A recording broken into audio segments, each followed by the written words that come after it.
I'm not a lawyer. I'm not a politician. I have no financial, legal, or any kind of advice. Robert F. Kennedy has been in the news quite a bit. This is a Joshua Ramos article published May 19th, 2023. Robert F. Kennedy Jr. is the first presidential candidate to accept Bitcoin campaign donations. This can be very exciting because this shows that someone has some openness to cryptocurrency, and he's running for president. So we've seen with Trump, who is our previous president, who is also running, we've seen Trump's digital trading cards, but we've also seen him make statements that could be troublesome.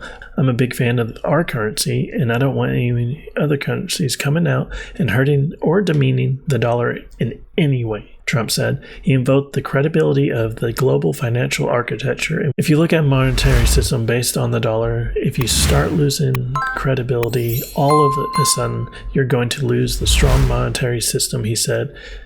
We have to be very careful about that. And when we look at the US dollar, 1913, $1 could buy you 30 Hershey bars. 1933, $1 could buy you 10 bottles of beer. $1 today, and it might buy you one McDonald's coffee. That was in 2020 though, so that's before everything got really crazy. So we see Trump kind of seems to be going both ways on it.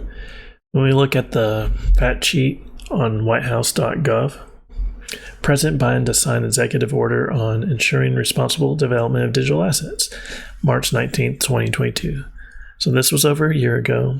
We see that he was talking about explore a U.S. central bank digital currency, CBDC. By placing urgency on research and development of a potential United States CBDC, should issuance be deemed in the national interest, the order directs the U.S. government to assess the technological infrastructure and capacity needs for a potential U.S. CBDC in a manner that protects Americans' interests. The order also encourages the Federal Reserve to continue its research, development, and assessment efforts for a U.S. CBDC, including development of a plan for broader U.S. government action in support of their work. This effort prioritizes U.S. participation in multi-country experimentation and ensures U.S. leadership internationally to promote CBDC development that is consistent with the U.S. priorities, Democrat value. We also see that this has put focus on reducing negative climate impacts. I'm going to throw this out there in my opinion.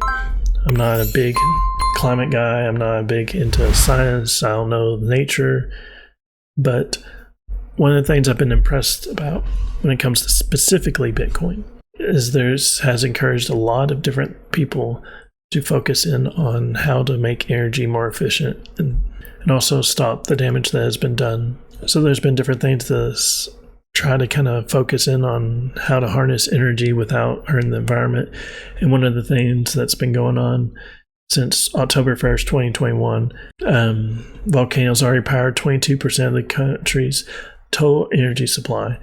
As a careful planning, the successful mining of Bitcoin using volcanic power, when 300 computers inside a trailer of Ligio power plant harness high-pressure steam energy from the nearby Titicaca volcano to hash out 0.0059 Bitcoin, $269 worth. Small amount, but every little bit to go green with Bitcoin will just be helpful for our cause. So you can see a lot of people that are mining Bitcoin, they're looking for the cheapest way to get energy and to make sure that they can get rid of the stigma that's been attached with Bitcoin causing so much damage.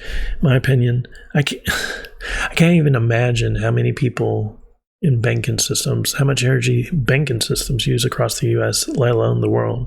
So we kind of covered Trump, we kind of covered Biden.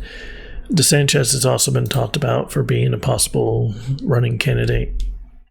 And this is, so RFK is Democrat going against Joe Biden for the Democratic nominee.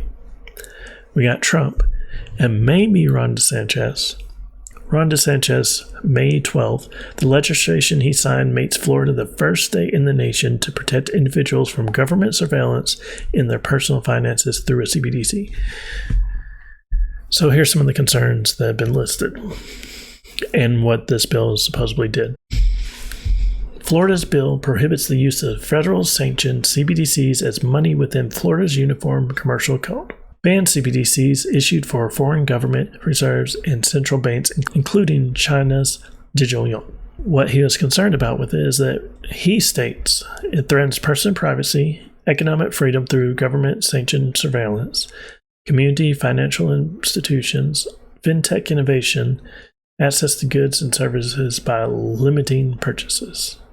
I can't state that any of that's true, but I will say that one of my concerns specifically is that if the government's in charge of your purchases, though I don't think that it's important that we hide how we purchase things, I do. Because we've seen a lot of people go after their political rivals on both sides and try to destroy their reputation. It'd be really great, though, if these politicians tried it out on themselves before trying to throw it on the people that pay them. Let's go back to what Robert F. Kennedy Jr. has said. This was some of his concerns. The Fed just announced it will introduce its FedNow central bank digital currency in July. Now, the federal bank has said, now they've come out and said that this is not a CBDC. This is for money transfers between banks. When we look at what a CBDC is, even if it isn't the FedNow, CBDCs grease the slippery slope to financial slavery and political tyranny. While cash transactions are anonymous, a CBDC will allow the government to surveil all the private financial affairs. The central bank will have the power to enforce dollar limits on our transactions, restricting where you can send money, where you can spend it, and when it expires. When it expires would be very dangerous to me because they would force your hand on how long you have to spend your money, maybe even where.